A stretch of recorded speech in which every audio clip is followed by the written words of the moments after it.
The complaint clipboard at Cedar and Cream Biscuit House sat beside the register before the first rush. A white man in a golf shirt tapped his coffee cup with one finger. "Cold," he said. Colton Rusk pulled the clipboard closer, wrote the man's name, circled claim follow-up, and tore off a yellow slip. "Sorry about that, sir. Regional will call you today." A delivery driver came in through the side door with an egg invoice folded in half. One carton was short. Colton checked the line against the kitchen order sheet, signed an exception, and handed the driver a copy. Easy fix. An older vendor forgot a hairnet before stepping near the prep window.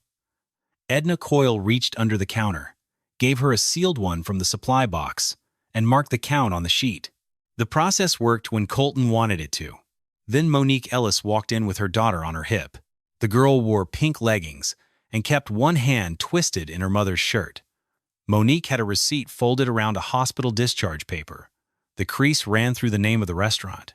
She waited behind the white floor line until Colton looked up. "I was here last week," she said. "My daughter ate a sausage biscuit. She was at Children's from Thursday to Sunday. I need to know what was in the food." Colton did not pull the complaint clipboard closer. He glanced at the receipt, not the discharge paper. Then he opened the cash drawer and took out a small pink voucher from the side slot. "Courtesy credit," he said. "Good on your next visit." Monique looked at the paper in his hand. "My child had an IV in her arm." Colton slid the voucher across the counter. It landed on top of the discharge paper.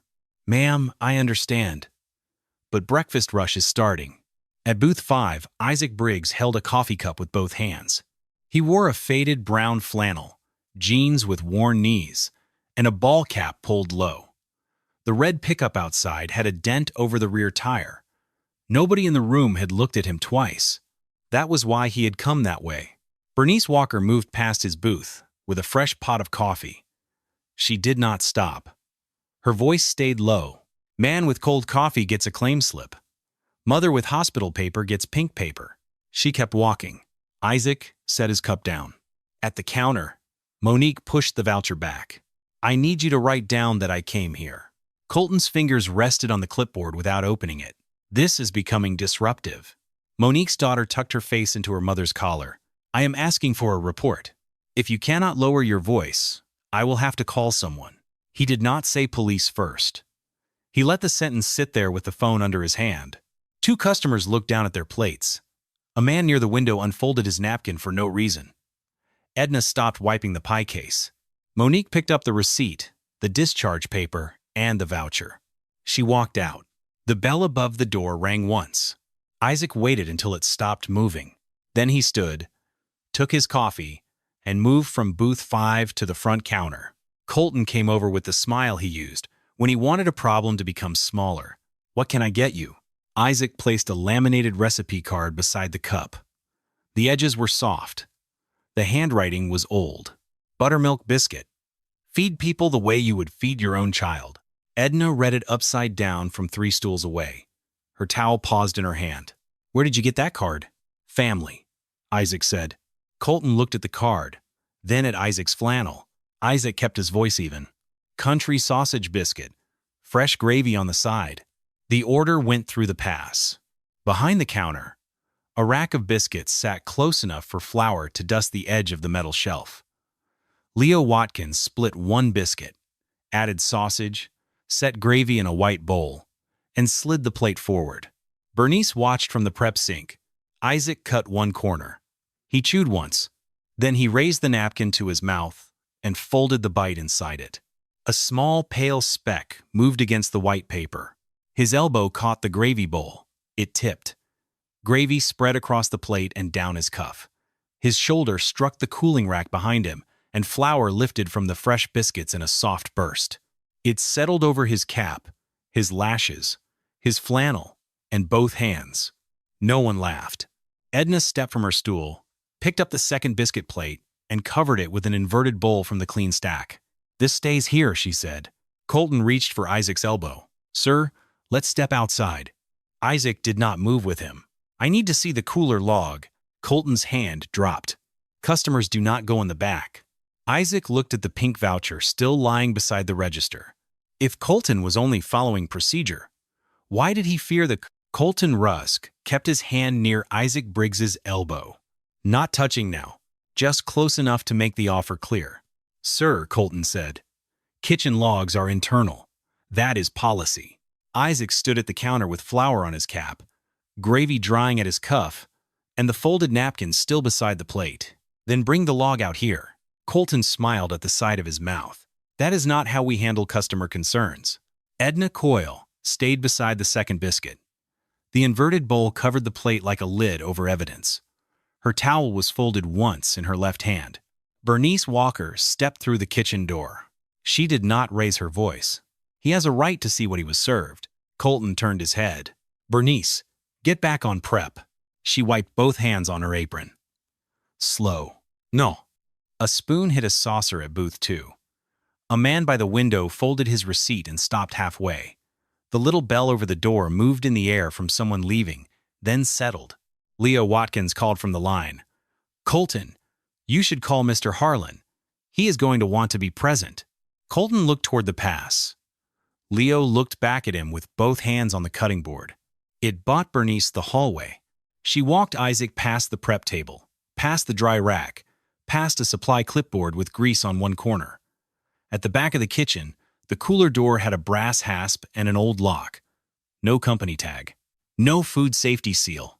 Camera does not reach this hall, Bernice said. Isaac looked at the lock. Who has the key? Bernice opened her locker. A child's drawing was taped inside the door. Behind it, on a yellow ribbon, hung a small brass key. She took it down. They think I stopped asking. The key turned cleanly. The cooler opened with a rubber pull from the seal. A sour smell came out under cumin and cold air. Isaac lifted his phone and photographed before stepping inside. The first thermometer near the door read cold enough. A strip of clear tape held its slider in place. The second thermometer, clipped behind stacked boxes, did not agree. Old product sat under newer labels. A compressor service ticket hung from a clipboard with one word written in blue pen. Monitoring. No repair date. No technician number. No follow-up signature. Bernice stood in the doorway. April, she said. Compressor started failing. I emailed regional. She opened her phone. One photo. Then another. Same cooler. Same wet floor. Different dates. May, I emailed again. June, they archived it. July, Colton put tape on the dial. Last week, he told us to use more spice. A young line cook stepped into the hall with her phone in both hands. Keisha Tate. I have the huddles, she said. She pressed play. Colton's voice came from the speaker, small and clear. If the gravy smells sharp, season it harder. Do not write it on prep notes. Keisha stopped the recording. There are more. How many? Isaac asked. Enough. Leo appeared behind her with his own phone. Repair guy comes through the alley. Cash, no service report. He turned the screen around. The text was short. Same side door. Same envelope. No paperwork. Isaac read it once. Outside, Colton's voice carried from the front room. Minor kitchen issue. Please stay seated. Then Edna's voice cut in, flat as a receipt. Monique Ellis is back. Isaac stepped out of the cooler. Through the pass, he saw Monique near the door with her daughter on her hip and the discharge paper in her hand. Colton stood in front of her, blocking the counter. Not now, he said. Isaac looked at the paper in her hand. Then, he looked at the cooler log. Bring everything to the counter. Bernice took the photos. Keisha took the phone. Leo took the texts. Isaac took the compressor ticket and the taped thermometer slider. When Wade Harlan arrived, his blazer was buttoned and his pocket square was straight. He walked in through the front door like a man answering an inconvenience. What is the situation? He asked Colton. Some customer making this bigger than it is? Isaac came through the kitchen door. He placed the items on the counter one by one. The pink voucher, the sealed biscuit, the folded napkin, the compressor ticket, Bernice's phone, Keisha's phone, Leo's text, the unsigned paper Colton had left in the office drawer. Wade glanced at the flower on Isaac's flannel. Sir, I am going to need you to step back. The register printer started. A white page slid out behind the counter. Edna tore it free and read the header. Controlled product hold.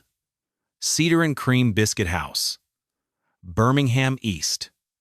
Authorized, Isaac Briggs. Wade looked at the page. There was one line on that hold order he had not read yet. Did you catch whose authority it removed first? Edna Coyle held the printed page at the edge of the counter. Controlled product hold. Cedar and Cream Biscuit House, Birmingham East. Authorized, Isaac Briggs. Wade Harlan stared at the name longer than the words above it. Colton Rusk stood beside the register with one hand still near the drawer where the pink vouchers were kept. Monique Ellis stood by the door with her daughter on her hip and the hospital paper folded against her palm. Isaac Briggs did not wipe the flour from his cap. He pointed to the bottom line of the hold order. Read that part. Wade looked down. Product Release Authority suspended. Store manager and regional director pending food safety review. The store phone rang. Edna picked it up and pressed speaker. This is Marla Quinn, Corporate Food Safety, a woman's voice said. Birmingham East is under controlled product hold. Supplier lot is quarantined. Regional deletion override is suspended. Product Release Authority is removed from Colton Rusk and Wade Harlan pending review. Colton reached for the register screen. It locked before his finger touched it. A small message appeared. Food safety hold active. Manager override unavailable. Wade took out his tablet. He tapped twice, then stopped. His supplier approval tile had gone gray. Isaac placed the tape thermometer slider beside the pink voucher. Monique Ellis should have received a customer harm report, he said. Not a courtesy credit. Monique looked at the voucher. It was still flat on the counter, small and bright under the diner lights. Marla's voice came through the speaker again. Complaint log confirms 3 customer harm submissions were deleted or downgraded at regional level in the last 6 weeks. Full audit is open. A man in booth 3 pushed his plate forward. A woman near the window folded her receipt and put it in her purse. Nobody asked for a box. Bernice Walker set her phone beside the hold order. 6 photos showed the cooler by month. Keisha Tate placed her phone next to it with the morning huddle folder open. Leo Watkins added the text from the off-book repair contact. Edna lifted the inverted bowl from the second biscuit just enough for the video call to see the preserved plate. Sample held, she said. Keep it sealed, Marla answered. Compliance courier is on the way. Wade tried one more time. This is a localized store failure. Isaac turned the regional tablet toward him. Then why did the deletion log use your override? Marla read from her screen. Regional override. Wade Harlan. Customer harm category changed to courtesy resolution. No medical follow-up. Isaac looked at Colton. You are removed from shift authority. Step away from the register, cooler log, and prep line. Colton's key stayed clipped to his belt. His access did not. The register printed a small revocation slip with his employee number and the words food release suspended. Edna took the slip and placed it under the hold order. Isaac looked at Wade. Your regional binder. Wade held it under his arm. Isaac, we can discuss this off floor. No. One word. Wade placed the binder on the counter. Bernice opened it and slid in the compressor ticket, the complaint deletion printout, and Leo's repair text. The binder had started the morning as Wade's shield. It now belonged to the review. Marla spoke again. System changes live. Customer harm complaints can no longer be deleted or downgraded at store or regional level. Resolution now requires corporate food safety approval. Behind the register, a second printer page came out. Complaint deletion disabled. Then a third page followed. Affected customer notice queued. Medical review pool opened. First case. Monique Ellis. Monique looked at the paper. My daughter's name is spelled right? Isaac checked the first page of the packet. Yes, ma'am. That was the detail. Not the apology. The name. He handed her the printed packet from the register tray. It had a case number, a direct claims contact, a medical review line, and a written acknowledgement that the voucher response was improper. Monique took it with both hands.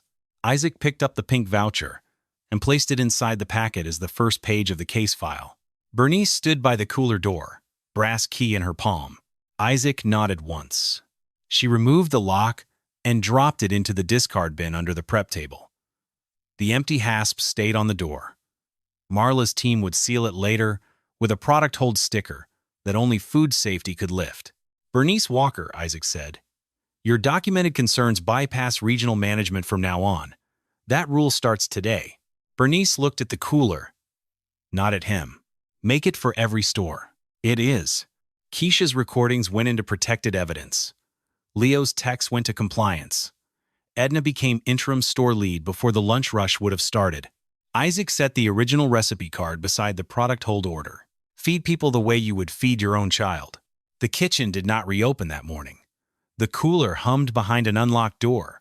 Colton thought he was following procedure. But what do you call a procedure that only starts working after the person harmed has already been pushed outside? This is a fictional story, created for storytelling purposes.